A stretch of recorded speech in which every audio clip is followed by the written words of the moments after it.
नमस्कार दोस्तों, VK knowledge electrical में आप सभी का स्वागत है। दोस्तों, राजस्थान टेक्निकल एल पर प्री परीक्षा के एग्ज़ाम पेपर हो रहे हैं। आज 24 मई 2022 सेकंड शिफ्ट का एग्ज़ाम हुआ। एनालिसिस और रिव्यू लेकर आपके सामने एक बार फिर उपस्थित हूँ। चर्चा करेंगे आज का पेपर कैसा रहा और बचे हुए आगामी 2 दिनों में यानी 25 और 26 को कैसे पेपर हो सकते हैं। पहले मेरे दिमाग में था कि 25 को किसी का पेपर नहीं है, लेकिन अब पता चला है 25 को भी पेपर है, यानी कुल मिलाकर के 7 दिन पेपर होने हैं, 14 पेपर होंगे। खैर, अभी 4 पेपर और होने हैं, तो देख लीजिए। आपका पेपर नहीं हुआ तो तैयारी कीजिए इसी के अकॉर्डिंग। बात करेंगे कोई टॉपिक ऐसा है क्या जो रिपीट हुआ हो, और ऐसा कौन सा आज का नया क्वेश्चन जुड़ा है या कोई टॉपिक है जिसको नया उठाया है, इन्हीं सब के साथ चर्चा करूंगा। सो आप इस वीडियो को कंप्लीट लास्ट तक देखना। चैनल से अभी जुड़े हैं तो सब्सक्राइब कर लीजिएगा। वीडियो अपने दोस्तों को फॉरवर्ड कर दें ताकि वो भी इसे मिलान कर सकें। बहुत सारे बच्चे अभी भी ऐसे हैं यार जो चैनल से बोल रहे हैं कि जी हम तो कल ही जुड़े हैं, तो शेयर करने वाला काम कर दिया करूँ। दोस्तों, बात कर रहा हूँ मैं 24 मई 2022 इवनिंग शिफ्ट की बात कर रहा हूँ, जो आज इवनिंग शिफ्ट में पेपर हुआ है। उसका ठीक ठाक था थ्योरी, पर ऐसे नहीं बोल सकते कि जी बिल्कुल ही आसान था, 40+ आ जाएंगे। क्वेश्चन समय मांग रहा था, समय देकर सोच समझकर उत्तर करना पड़ रहा था। ऐसी बात नहीं है कि आपने क्वेश्चन पढ़ा उत्तर कर दिया, क्वेश्चन पढ़ा उत्तर कर दिया, मतलब थ्योरी का लेवल अच्छा था। बदलाव हुआ है, पहले की अपेक्षा बदलाव हुआ है। पहले तो क्वेश्चन पढ़ा उत्तर, क्वेश्चन पढ़ा उत्तर थ्योरी में ऐसे कर रहे थे बच्चे, लेकिन अभी समय देना पड़ रहा है। हालांकि क्वेश्चन आसान इसमें भी है। 30 क्वेश्चन ऐसे हैं जो करते ही देखते ही कर रहे थे बच्चे। 20% ऐसे थे जिनमें बच्चों से समय लिया जा रहा है क्वेश्चन के द्वारा। देखो कौन कौन से थे। सबसे पहला क्वेश्चन तो बहुत आसान वाला ही बता देता हूँ। 12 वोल्ट 0.8 एम्पियर का करंट था। सवाल पूछा कि बताइए पावर कितनी है।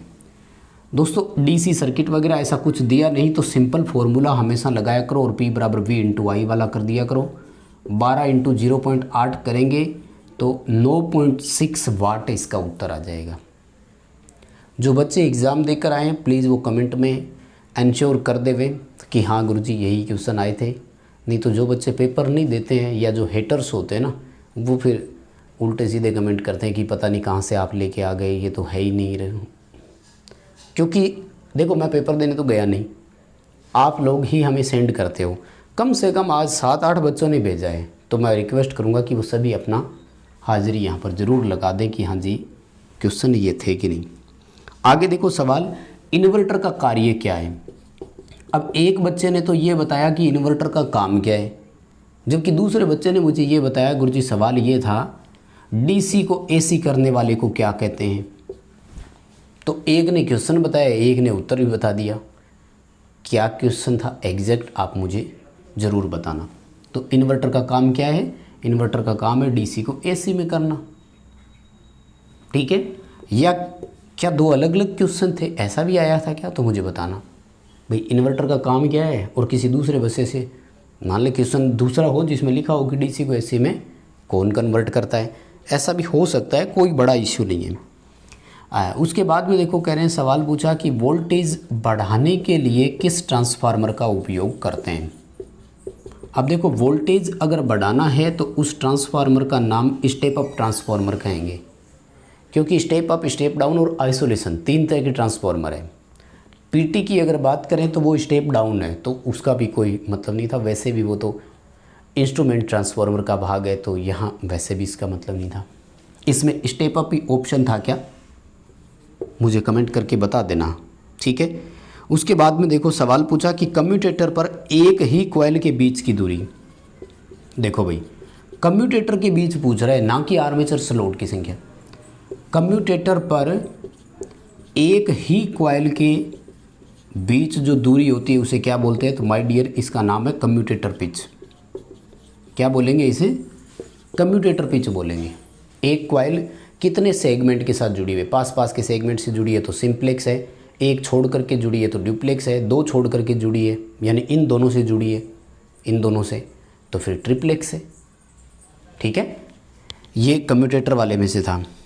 उसके बाद में देखो क्वेश्चन पूछा DOL का पूरा नाम, तो इसमें तो शायद ही किसी को कोई क्वेश्चन में डाउट हो, है ना।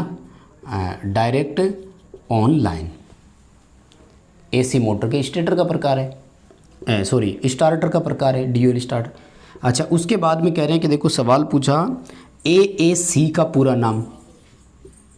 AAC का नाम दोस्तों ये नया है वैसे तो, पर मुझे लगता है अगर आप ऑप्शन देखते तो सही उत्तर इसका कर सकते थे। पूरा नाम है एल्यूमिनियम एलॉय कंडक्टर। क्या नाम है? एल्यूमिनियम एलॉय कंडक्टर, यानी एल्यूमिनियम की मिश्र धातु वाले चालक। एलॉय एल्यूमिनियम कंडक्टर या एल्यूमिनियम एलॉय कंडक्टर, वो आगे पीछे कर सकता है, इसमें ज़्यादा आपको घबराने की ज़रूरत नहीं है। तो क्या आपके ये ऑप्शन था, क्या आप ये करके आए? मुझे कमेंट करके ज़रूर बताइए, ताकि चीज़ें क्या श्योर होती रहे यार, ऐसा सवाल देते रहा करो। मल्टीपल स्ट्रैंडेड चालक जो होते हैं उन पर कौन सा जॉइंट लगाते हैं? My dear, multi strands conductor जो होते हैं ना, उन पर जो जॉइंट लगता है वो जॉइंट वेस्टर्न यूनियन वाला ही होगा। ठीक है, कौन सा जॉइंट लगेगा? वेस्टर्न यूनियन वाला ही जॉइंट लगेगा। आप कौन सा ऑप्शन करके आए थे मुझे ज़रूर बताइएगा। ठीक है, सबसे उपयुक्त जॉइंट मानते हैं इसको। ठीक है, देखो और क्या पूछा, करंट और प्रतिरोध दिया हुआ हो तो पावर ज्ञात करो। कहते हैं कि ऐसा एक क्वेश्चन था, मतलब I दिया हुआ है, R दिया हुआ है और P ज्ञात करना है। तो ये तो बहुत सिंपल सा हो गया, P बराबर I² इंटू R है। कॉपर लॉस ज्ञात करने का भी तो अपने यही फॉर्मूला है, इसी फॉर्मूले का तो यूज करते हैं अपन कॉपर लॉस ज्ञात करने के लिए। ठीक है, उसके बाद में देखो कह रहे हैं, सवाल पूछा था कि डायनेमिक सोल्डरिंग के एग्जाम्पल बताइए। गतिशील सोल्डरिंग, डायनेमिक सोल्डरिंग जो होती है ना, ये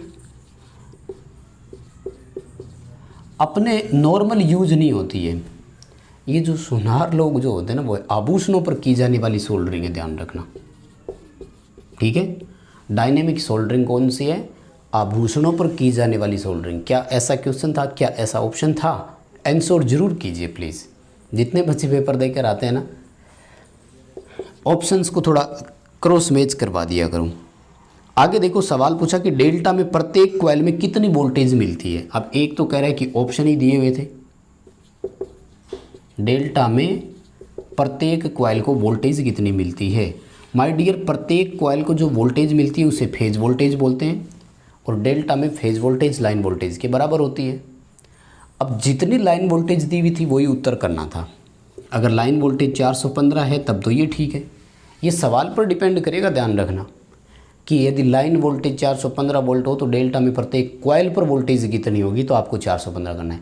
अगर लाइन वोल्टेज 315 है तो फिर उत्तर 315 करना है।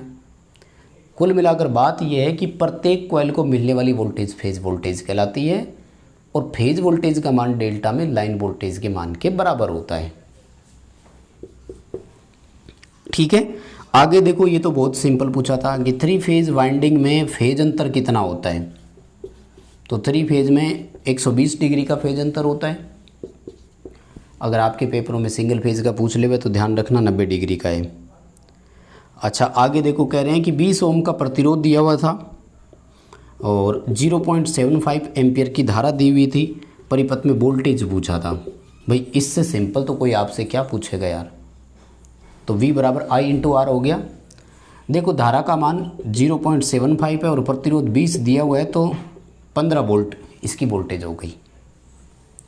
ठीक बात है, बताओ कोई और दिक्कत है तो। क्वेश्चन तो देखो बहुत सारे मिलते हैं, मिलने ही चाहिए, क्वेश्चन तो आते रहेंगे। 3 फेज में केज किसका प्रकार है ना। 3 फेज मोटर में केज किसका प्रकार है, तो 3 फेज मोटर में केज जो होता है वो रोटर का प्रकार है। केज टाइप रोटर होते हैं, single cage, double cage, deep bar cage, squirrel cage induction motor इसका पूरा नाम रहता है। ठीक है, केज टाइप संरचना जो है वो किसकी होती है, तो रोटर की केज टाइप संरचना होती है। स्टेटर की संरचना तो सिंपल सी होती है ना। आगे देखो 14वें क्वेश्चन में क्या पूछा, डीसी मशीन के स्टार्टर में से शोर आने का क्या कारण है? शोर करेगा तो एनवीसी में प्रॉब्लम है। डीसी मोटर स्टार्टर अगर शोर कर रहा है तो एनवीसी आर्मेचर कॉन्टैक्ट जो है ना उसमें प्रॉब्लम है। डस्ट आ गई हो लिख सकते हो, मैग्नेट कमज़ोर हो रहा है लिख सकते हो, आंशिक शॉर्ट सर्किट है एनवीसी में, ये लिख सकते हो। तो मुझे बता देना कमेंट करके उत्तर क्या था। डैम्पर वाइंडिंग का उपयोग क्या है? तो मुझे नहीं लगता इस क्वेश्चन में आपको कोई डाउट है क्या। अल्टरनेटर में यूज होती है, सिंक्रोनस मोटर में होती है। दोनों ऑप्शन है तब तो ठीक। अल्टरनेटर के लिए केवल हंटिंग दोष दूर करना था। अगर सिंक्रोनस मोटर के लिए पूछे तो हंटिंग के साथ साथ स्टार्टिंग टॉर्क प्रोवाइड करवाना, ये भी आप कह सकते हो। मशीन की बॉडी किस धातु की बनी होती है? देखो बॉडी के लिए तो सबसे बेस्ट ऑप्शन कास्ट आयरन ही होता है, इससे मोस्ट सूटेबल ऑप्शन तो कोई हो ही नहीं सकता था। साइन वेव में फॉर्म फैक्टर का मान पूछा, ये तो आप हर दिन पढ़ते आए हो, 1.11 होता है। वर्गाकार वेव का इकाई, त्रिभुजाकार का 1.15, हाफ वेव का 1.57 है ना, सबका याद रखना भाई। आगे देखो कह रहे हैं कि डीसी जनरेटर में जो ईएमएफ होता है उसे प्राप्त कैसे करते हैं? तो डीसी जनरेटर में ईएमएफ प्राप्त करने वाली उस युक्ति का नाम कम्यूटेटर है। कम्यूटेटर ब्रूस आपका ऑप्शन हो सकता है, आप दोनों ऑप्शन एक साथ कर सकते थे, कोई दिक्कत नहीं है ना। चालक में ईएमएफ प्रेरित कैसे होता है?